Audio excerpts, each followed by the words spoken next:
ناظرین السلام علیکم۔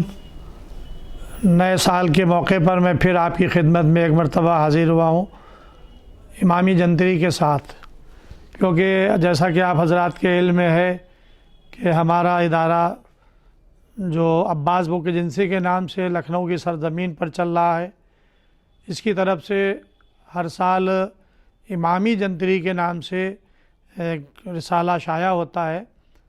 یہ 2023 کا آغاز ہو رہا ہے، لہذا آپ کے سامنے 2023 کی جنتری امامی جنتری کا تعارف کرانے کے لیے میں حاضر ہوا ہوں۔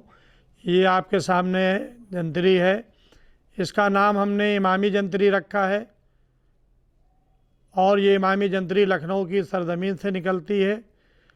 ہم 12 اماموں کو رسول خدا صلی اللہ علیہ وآلہ وسلم کے بعد ان کا قائم مقام مانتے ہیں، لہذا ان کے ہی نام کی طرف اور ان کے ہی اسماء کی طرف ہم نے اس کو منسوب کیا ہے امامی جنتری، یعنی ہمارے امام، ان کے نام سے ہم نے اس جنتری کو رکھا ہے۔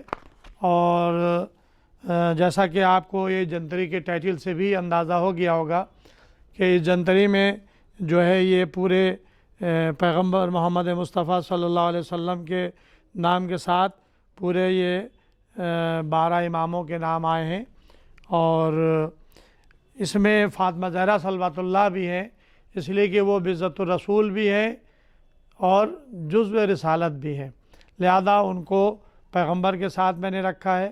باقی 12 اماموں کے اسماء گرامی سے اس جنتری کے ٹائٹل کا آغاز ہو رہا ہے۔ اور ایک اور اس کے اندر خاص چیز ہے، وہ آپ دیکھیں گے کہ اس میں ایک مونوگرام ہے اوپر۔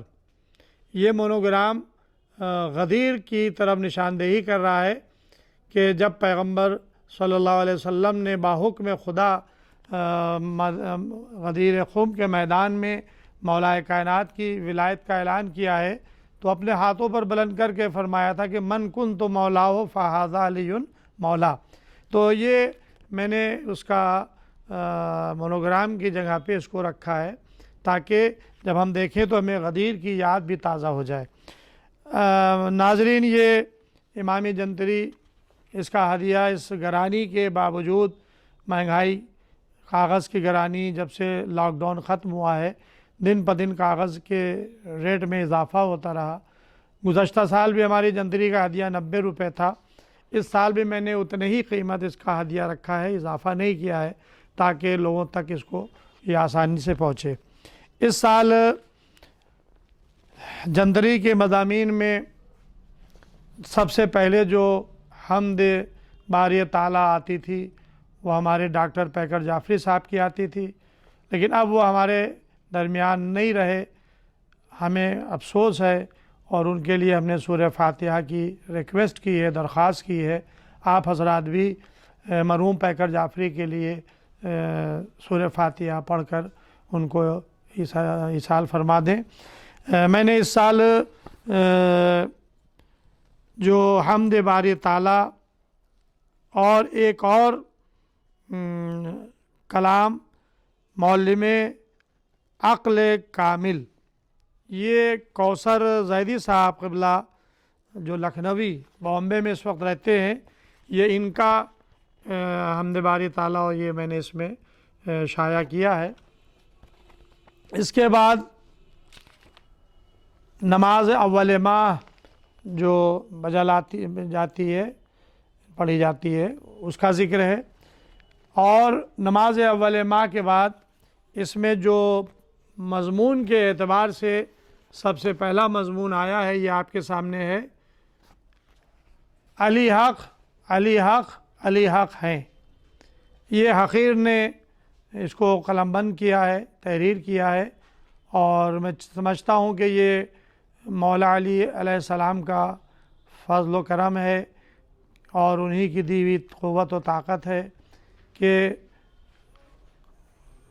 کرتاس پہ، کاغذ پہ قلم سے تحریر لکھنے میں مولا کی طرف سے تائید اور مدد رہی، لہذا میں نے اس کو قرآنی آیات اور احادیث معصومین علیہ السلام اور تاریخی واقعات کے پس منظر میں اس مضمون کو لکھا ہے تاکہ دنیا یہ سمجھ لے کہ علی حق ہیں، علی حق ہیں، علی حق ہیں۔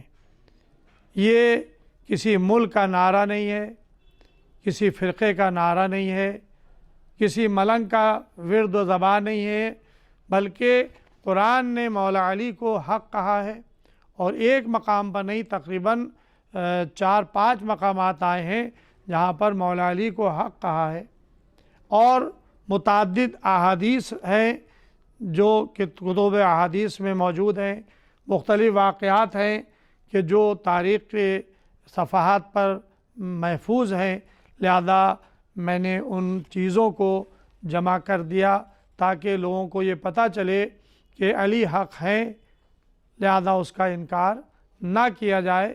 یہ قرآن اور احادیث اور تاریخ کی روشنی میں مولا علی کو حق کہا گیا ہے، یعنی ذات علی حق ہے۔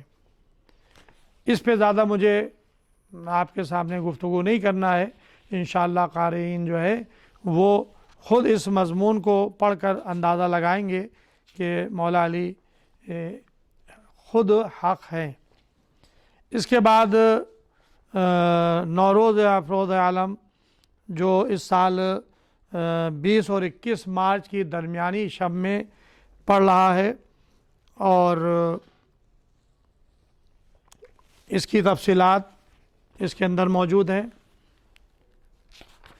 پھر جو جن شہروں کا وقت لکھنؤ کے وقت سے کم و زیادہ ہے ان کا ذکر ہے، سورج گہن چاند گہن کا تذکرہ ہے، اور اس کے بعد 12 مہینے کا جدول ہے جس میں صاد و نحس، قمر در عقرب اور ائمہ معصومین علیہ السلام کی شہادت ولادت کی نشاندہی کی گئی ہے۔ اسی کے ساتھ ساتھ اس میں پرماننٹ ٹائم، اوقات نماز شامل کیا گیا ہے، جو مرحوم مجتبیٰ علی خاں ادیب الہندی صاحب کی محنت کا نتیجہ ہے، جو آج بھی ہم لوگوں کے کام آ رہا ہے۔ مرحوم نے اس پر ورک کیا، کام کیا، اور علماء کو اپنے ساتھ شریک کیا، اور کافی تحقیق کے بعد انہوں نے یہ لکھنؤ کے افق کے مطابق پرماننٹ ٹائم سال بھر کا نماز فجر، نماز ظہرین، نماز مغربین، اس کا ذکر انہوں نے کیا ہے۔ تو ہم لوگ اپنی جنتری میں اس کو شائع کرتے ہیں تاکہ مومنین تک یہ پہنچ سکے۔ اس کے بعد جو مضمون شروع ہو رہا ہے یہ حجت الاسلام والمسلمین آغائے پیشوائی کا مضمون ہے۔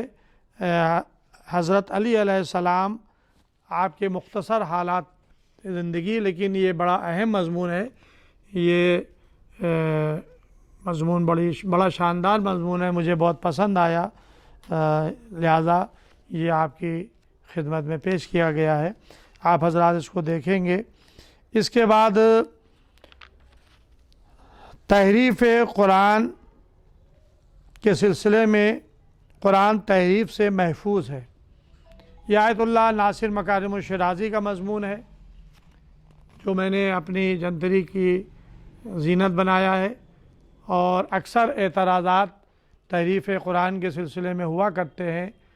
قرآن کے اور اسلام کے جو دشمن ہیں، اس لیے کہ قرآن جو ہے یہ اسلام کی اساس ہے، بنیاد ہے، ہمیں قرآن کے ذریعے سے ایک دائمی منشور ملا ہے، زندگی گزارنے کا ایک طریقہ اور سلیقہ ملا ہے، لہذا جو بڑی طاقتیں ہیں اور جن کے پاس علمی سرمایہ نہیں ہے، اسلام کے اس عظیم سرمایہ کے اوپر وہ تنقید کرتے ہیں تاکہ لوگ جو ہے وہ کنفیوز ہو جائیں، اور قرآن مجید کے سلسلے میں لوگوں کے ذہنوں میں یہ زہر گھول دیا جائے کہ قرآن بھی تحریف سے محفوظ نہیں رہا۔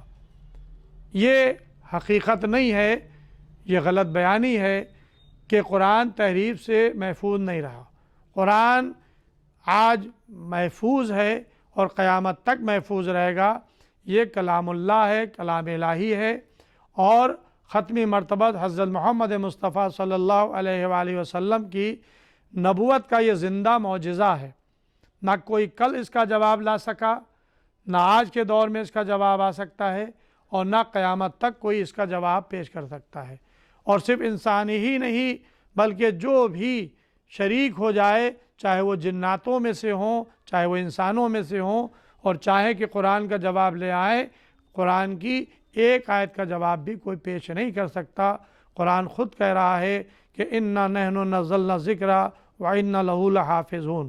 خداوند عالم ارشاد فرما رہا ہے کہ ہم نے اس ذکر کو نازل کیا ہے اور ہم ہی اس کی حفاظت کرنے والے ہیں۔ لہذا قرآن تحریف سے محفوظ ہے، اس میں کوئی کسی قسم کی تحریف نہیں ہوئی ہے۔ اس موضوع کے بعد سلطان العلماء علامہ غضفر عباد توسوی، یہ سرزمین پاکستان بہاولپور کے رہنے والے تھے، جن کا ابھی چند روز قبل انتقال ہوا۔ ان کے کچھ اشعار ہمارے سامنے آئے، اس کو میں نے پیش کیا ہے۔ ظاہر ہے کہ یہ علامہ اپنی خطابت کے ذریعے سے پہچانے جاتے تھے، اور متعدد ان کی کتابیں شائع ہوئی ہیں، ان کے جو مجالس کے مجموعے ہیں وہ شائع ہوئے ہیں، اور کافی مقبول عام ہوئے ہیں۔ پبلک نے، عوام نے اس کو پسند کیا ہے، اور مجالس کو بھی بے حد ان کی ہندوستان پاکستان میں پسند کیا جاتا رہا۔ اس کے بعد کیا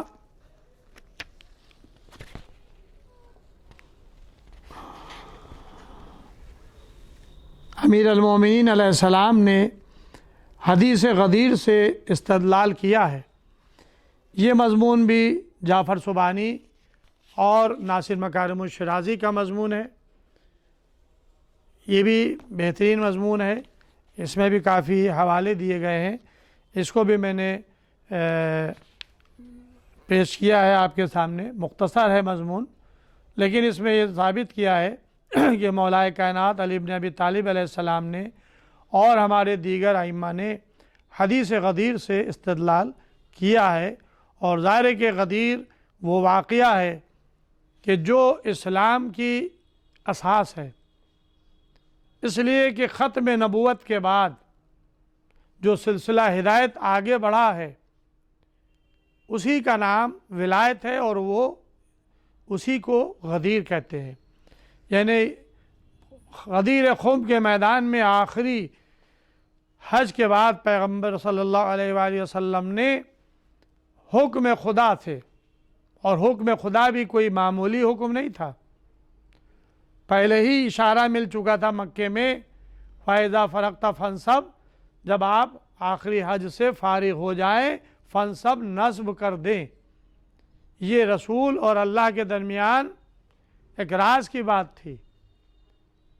غدیر خم کے میدان میں جبرائیل امین نے حکم خدا کو پہنچایا، یا ایھا رسول بلغ ما انزل الیک من ربک، اے رسول پہنچا دیے اس پیغام کو جو آپ کے رب کی طرف سے آپ پر نازل کیا جا چکا ہے۔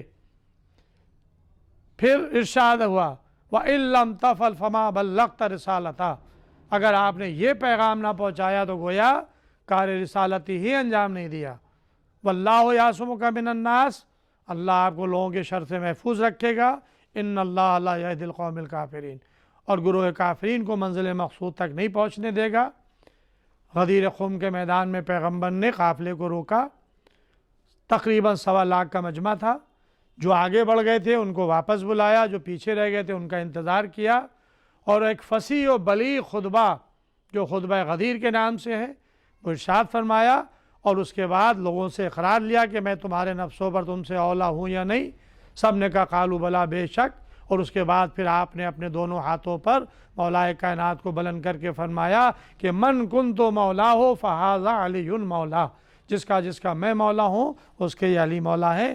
لہذا مولا کائنات نے رسول خدا کے بعد حدیث غدیر کے ذریعے سے استدلال کیا ہے، اور فاطمہ زہرا صلوات اللہ نے بھی کیا، اور اس کے علاوہ بھی لوگوں نے ائمہ نے استدلال مختلف مواقع پہ کیا ہے۔